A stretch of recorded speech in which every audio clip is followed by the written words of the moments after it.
నమస్తే, welcome to I dream. నేను మహేశ్వరి. వనమూలికలలో మోదుగ వృక్షానికి ఉన్న స్థానం ప్రత్యేకత. ఈ చెట్టుతో చేసే వైద్యం ఎన్నో రకాల వ్యాధులను నయం చేస్తూ ఉంటుంది. దీనిని సర్వరోగ నివారిణి అని కూడా అంటూ ఉంటారు. ఇంతకీ ఈ మోదుగ వృక్షంతో ఎలాంటి వ్యాధులను నయం చేయవచ్చు, ఎలాంటి ట్రీట్మెంట్ ఉంటుంది, వీటి గురించి తెలియజేయడానికి మనతో పాటు ఉన్నారు ప్రముఖ హెర్బలిస్ట్ ఆంజనేయరాజు గారు. వారిని అడిగి తెలుసుకుందాం. నమస్తే సార్. నమస్కారం అమ్మా. సార్, మోదుగ చెట్టుతోటి అనేక ఫలితాలు ఉంటాయనేసి విన్నాము. వాటి గురించి చెప్తారా? తప్పనిసరిగానమ్మా. దాన్ని దేవతా వృక్షం అని అనుకోవచ్చు అమ్మా.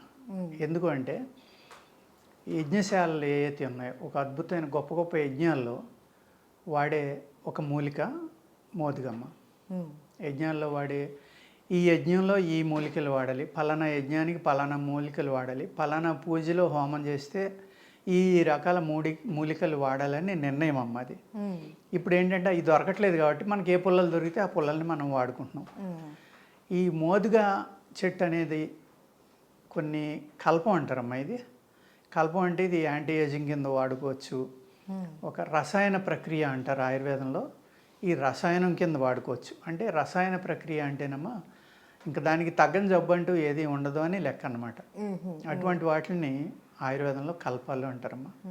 ఆ కల్పాల్లో మోదుగ కల్పం, మోదుగ చెట్టు మీద అనేక రకాలైన ఫార్ములాలు ఉన్నాయమ్మా. అనేక రకాలు, ఒకటి కాదు, ఒక 100 చెప్పొచ్చమ్మా. అందులో నేను ఒకటి రెండు మన ఐ డ్రీమ్ ప్రేక్షకుల కోసం చెప్తానమ్మా. చెప్పండి సార్. మన ఆయుర్వేదంలో పంచాంగాలు అంటారమ్మా. పంచాంగాలు అంటే ఆ వృక్షానికి కానీ, ఆ మొక్కకి కానీ, ఆ పొదకి కానీ ఉన్న 5 రకాలైన అంగాలు అన్నమాట. అంగాలు అంటే పువ్వులు, కాయలు, ఆకులు, తాట, బార్క్ అంటాం ఇంగ్లీష్లో, వేర్లు. ఈ 5 రకాలని మనం పంచాంగాలు అంటామమ్మా.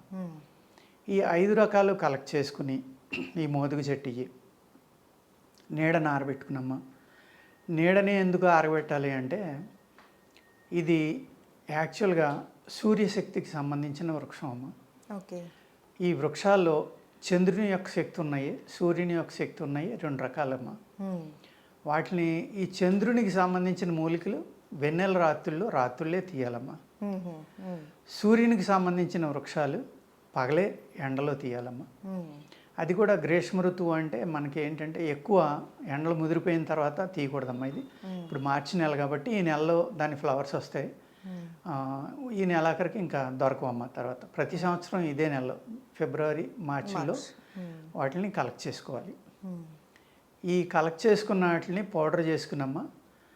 నీడని ఎందుకు ఆరబెట్టుకోవాలంటే ఈ సూర్యుని యొక్క శక్తి వల్ల ఏవైతే ఈ ఎండ పెరిగినప్పుడు వచ్చినవి ఉన్నాయో అది ఎండలో ఆరబెట్టడం వల్ల కొంత శక్తి హీనం అవుతాయమ్మా. అంటే ఈ కాస్మిక్ ఎనర్జీ అనే దాంట్లో కొంత శక్తి వేస్ట్ అవుతుంది. అందుచేత దీన్ని నీడని ఆరబెట్టుకుంటే మంచిదమ్మా. ఆరబెట్టుకుని పూర్తిగా డ్రై అయిపోయిన తర్వాత ఈ 5 రకాలు దేనికది పౌడర్ చేసుకుని 5 కలిపి మళ్ళీ పౌడర్ చేసుకోవాలండి. చేసుకుని దాన్ని ఇనప పాత్రలో మాత్రమే పెట్టాలమ్మా. అంటే స్టెయిన్లెస్ స్టీల్ కానీ, ఐరన్ కానీ, లోహ పాత్ర. ఆయుర్వేదంలో ఏ మందు ఏ పాత్రలో నిల్వ చేసుకోవాలనేది కూడా నిర్ణయం అమ్మ. కొన్ని మూలికల్ని వెదురు బొంగులో పెట్టమంటారు. కొన్ని మూలికల్ని పశువుల యొక్క కొమ్ములు, ఆవు కొమ్ము కానీ, గేదె కొమ్ము కానీ అలాంటి వాటిలో పెట్టమంటారు. కొన్ని ఏమో ఇనప పాత్ర అంటారు, కొన్ని గాజు పాత్ర అంటారు. ఈ విధంగా అన్నమాట. కొన్ని కుండలో పెట్టుకోవాలి.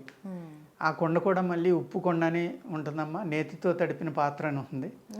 ఇలాగా రకరకాల వాటిల్లో నిల్వ ఉంచడం వల్ల వాటి శక్తి పెరిగి ఆ శక్తి వృధా అవ్వకుండా ఒక అద్భుతమైన శక్తిని మానవులకి ఇచ్చి మనం ఏదైతే ఇబ్బందులు, జబ్బులు అనండి, రోగాలు అనండి, వాటి నుంచి కాపాడుకోవడానికి మన శరీరానికి ముసలితనం రాకుండా కూడా ఈ మూలికలు కాపాడగలవమ్మా మనకి. అంటే శాశ్వతంగా బ్రతుకుతాం అని కాదు, మనం ఉన్ననాళ్ళైనా హ్యాపీగా ఉండేలాగా ఇది చేయగలవమ్మా. అందుకు దాని ఎంత అయితే మీరు సపోజ్ 500 గ్రామ్స్ ఈ 5 రకాలు తీసుకున్నారనుకోండి, 500 గ్రామ్స్ మీరు పటిక బెల్లం పౌడర్ అందులో కలుపుకోవాలమ్మా. ఓకే. కలుపుకుని అది నిల్వ పెట్టుకోవాలి, ఎన్నాళ్ళైనా ఉంటుందమ్మా. దాన్ని మీరు ఉదయం 5 గ్రాములు, రాత్రికి 5 గ్రాములు ఇండియన్ కౌ మిల్క్ అంటే దేశీయ ఆవు పాలు అంటాం మనం. ఏదైతే మోపురం ఉన్న ఆవులు ఉంటాయో ఆ ఆవుల యొక్క పాలు కాసుకుని గోరువెచ్చగా ఉండగా అందులో ఈ పౌడర్ వేసుకుని తాగాలమ్మా. వీళ్ళు 45 రోజులు కనుక ఏ విధమైన ఆహారం తీసుకోకుండా ఓన్లీ పాలు అన్నం ఉప్పు కూడా తగలకుండా తినగలిగితే ఒక అద్భుతమైన శరీరంలో కాంతి వచ్చమ్మా, బలం వచ్చి ఆల్మోస్ట్ 99% మీకున్న జబ్బులన్నీ తగ్గిపోతాయమ్మా. అంత అద్భుతమైన రసాయన ప్రక్రియ ఈ మోదుగా చెట్టు వల్ల చేసుకోవచ్చమ్మా. ఈ పథ్యం అనేది చాలా ఇంపార్టెంట్ అమ్మా. దీన్ని వాడుకుని ముందర మిల్క్లోనే తినాలి. అంటే చాలామంది అడుగుతూ ఉంటారు కష్టం కదండి అని. అంటే కష్టం అంటే మరి మనకి జబ్బులు అనేది సుఖం కోసం రావమ్మా. మన కర్మ పోవడానికి కానీ ఇంకొక విధంగా కానీ మన పాప పరిహారార్థమే మనకి జబ్బులు వస్తాయని అనుకోవాలి. ఆ జబ్బును అనుభవిస్తారు, ఎన్ని బిళ్ళలైనా మింగుతారు, ఎన్ని మందులైనా మింగుతారు. డాక్టర్లు సపోజ్ ఐబిఎస్ అంటే ఇరిటబుల్ బౌల్ సిండ్రోమ్ ఉందమ్మా, మీరు పులుపు తినద్దు, కారం తినద్దు, మిల్క్ సంబంధించిన ఏది తినద్దు అంటారు. అవన్నీ ఒప్పుకుంటారు. ఇది ఒక 45 రోజులు కష్టపడండి అంటే అంత కష్టం కదండి అని అడుగుతారు అనమాట. సుఖం కావాలంటే కష్టపడాలమ్మా, కష్టపడకుండా సుఖం అనేది దొరకదు ఎప్పుడు. అంచేత ఒక 45 రోజులు కష్టపడితే కొన్ని సంవత్సరాలు మీరు ఆరోగ్యంగా ఆనందంగా ఉండొచ్చు కదా. అదేవిధంగా ఇది మనం రసాయనం కింద వాడాలంటేనమ్మా, దీన్ని వాడడానికి ముందర ఒక వారం రోజులు మనం శరీర శుద్ధి అనేది చేసుకోవాలండి. అంటే పథ్యంతో గురువు అది ఏ విధంగా అంటే సాత్విక ఆహారం తీసుకుంటా, అజీర్తి చేసే కూరలు అంటే మాంసాహారాలు కానమ్మా, దుంపకూరలు కానీ, ఎక్కువ వాతం చేసి కానీ, ఎక్కువ వేడి చేసి కానీ, అతి కారం, అతి పులుపు ఇలాంటివి తగ్గించమ్మా, అతి ఉప్పు, ఇంటెస్టైన్స్ని క్లీన్ చేసుకోవాలమ్మా, విరేచన ఔషధం అనేది తీసుకోవాలి. అదేంటంటే ఆముదం తాగేవాళ్ళు ఆముదం తాగొచ్చు, లేదంటే ఆయుర్వేదంలోని బయట కూడా అనేక రకాల మెడిసిన్స్ వచ్చినాయి. మీ పొట్టని శుద్ధి చేసుకోవాలమ్మా. శుద్ధి చేసుకుని ఇది నిష్టగా కూర్చుని కనుక ఈ 40 రోజులు ఏదైతే మన సంసార సుఖం ఉందో అది కూడా వదిలేస్తే అమ్మా మిరకిల్స్ జరుగుతాయండి 45 రోజుల్లో. ఆ విధంగా ప్రయత్నిస్తే భగవంతుడు తాళపత్ర గ్రంథాల ద్వారా కానీ, గొప్ప గొప్ప యోగులు ఋషుల ద్వారా కానీ అందించిన కల్పం అమ్మ ఇది. ఇది చేసుకుంటే మానవాళంతా కూడా ఎన్నో రకాలుగా సుఖాన్ని, ఎన్నో రకాల వ్యాధుల నుంచి తగ్గించుకుని మనం ఆనందంగా గడపచ్చమ్మా.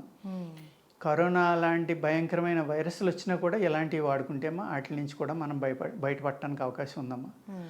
ఇది దేవతల చేత, యోగుల చేత, ఋషుల చేత చెప్పబడిన ఆయుర్వేద రహస్యాలమ్మా. అయితే గురుగారు, ఈ మోదుగ వృక్షం అన్నది చాలా మందికి తెలియదు, అందుబాటులో ఉండవు కదా మరి. చాలా ఎక్కువ అమ్మా, అందుకనే దాని గురించి చెప్తున్నాను. చాలా చోట్లమ్మా, అందులో తెలంగాణలో చాలా ఎక్కువ ఉంటుందమ్మా. ఇది నల్ల భూముల్లో విపరీతంగా ఉంది. ఎక్కడ చూసినా మీరు ఈ సీజన్లో మీరు ఎక్కడికి వెళ్ళినా ఎర్రటి పువ్వులతో ఆకులు లేకుండా ఉంది చెట్టు అంటే మోదుగ వృక్షం అమ్మా. ఇది అనేక ప్రదేశాల్లో ఉంటుందమ్మా. ఇది చాలా ఈజీగా దొరికేది. ప్రతి పల్లెటూరులోని మోదుగ వృక్షం అంటే అందరికీ తెలుసు అమ్మా. అందుకోసమే నేను దాని గురించి చెప్తున్నాను. అయితే పిల్లలు కూడా తీసుకోవచ్చా గురుగారు? అందరూ తీసుకోవచ్చమ్మా, ఎవరైనా తీసుకోవచ్చు. పిల్లలకైతే అదే డోసు 2 డోసుల కింద చేసి ఇవ్వచ్చమ్మా. థ్యాంక్ యూ సో మచ్ గురుగారు. నమస్కారం అమ్మా.